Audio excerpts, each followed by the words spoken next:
What's up guys, it's the Smart Home Helper, and today I'm going to be doing a review over the smart cabinet lock. So I'll first just go ahead and show you what the device looks like and how it works.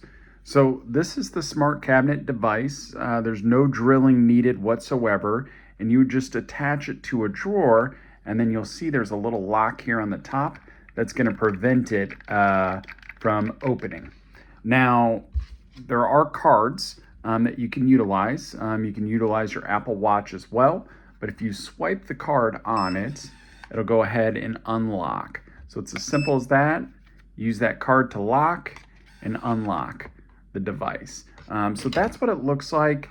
To get it started, you just need two AA batteries. You'll go ahead and insert those.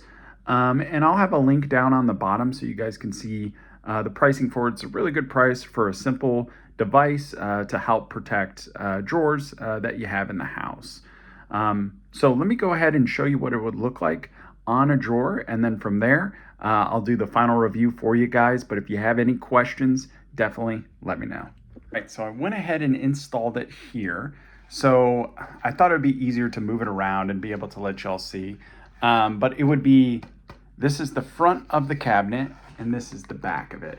You can see that it's currently locked right now. And on the cabinet, it would protect it from going. But if I wanted to unlock it, I would go ahead and use this card and I would put it on this side of the device. And you can see this is even some thick wood right here. This is probably about 1.5 inches, and it's still going through that with these cards. So that's the easy setup here. I used a sticky, which comes with it, and you put that sticky, attach it there, and then you got the card on this side to unlock it. So there you guys go. That's the smart cabinet. That's our device of the week. If you guys have any questions, let me know, and thanks for watching.